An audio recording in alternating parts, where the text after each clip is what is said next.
I would like to make a few comments concerning the difference between the black revolution and the Negro revolution. There's a difference. Are they both the same? And if they're not, what is the difference? What is the difference between a black revolution and a Negro revolution? First, what is a revolution? Sometimes I'm inclined to believe that many of our people are using this word revolution loosely, without taking careful consideration what this word actually means and what its historic characteristics are.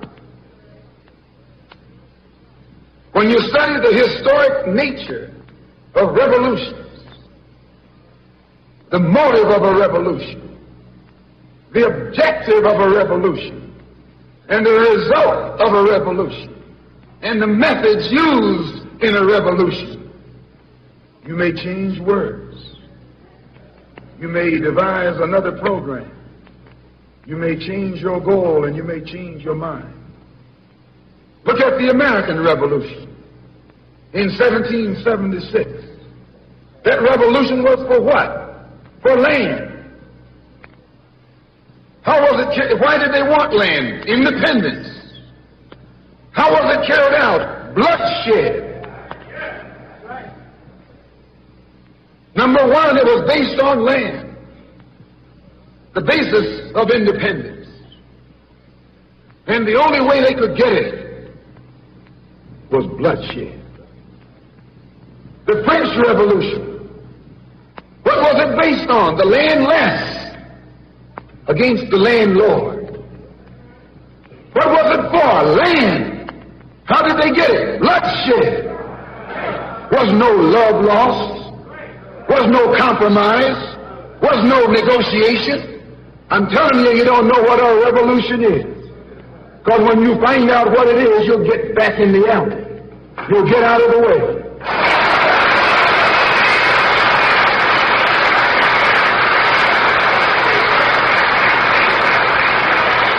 The moment, the Russian Revolution.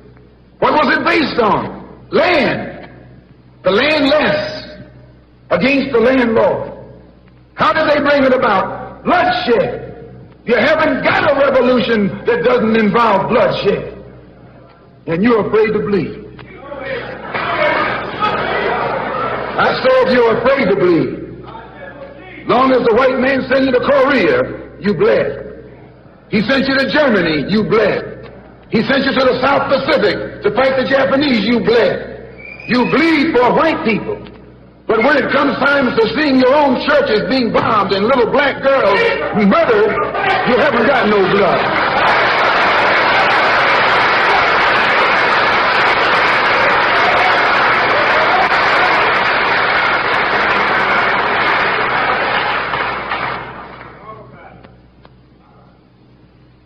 You bleed when the white man says bleed. You bite when the white man says bite. And you bark when the white man says bark. I hate to say this about us, but it's true. How you going to be nonviolent in Mississippi as violent as you were in Korea? How can you justify being nonviolent in Mississippi and Alabama when your churches are being bombed and your little girls are being murdered? And at the same time, you're going to get violent with Hitler and Tojo and somebody else that you don't even know.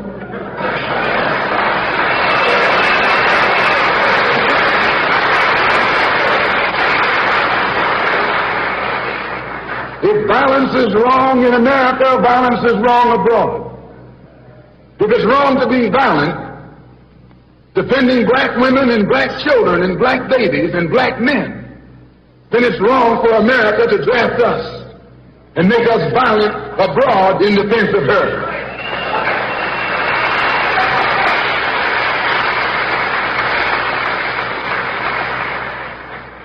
And if it is right for America to draft us and teach us how to be violent in defense of her, then it is right for you and me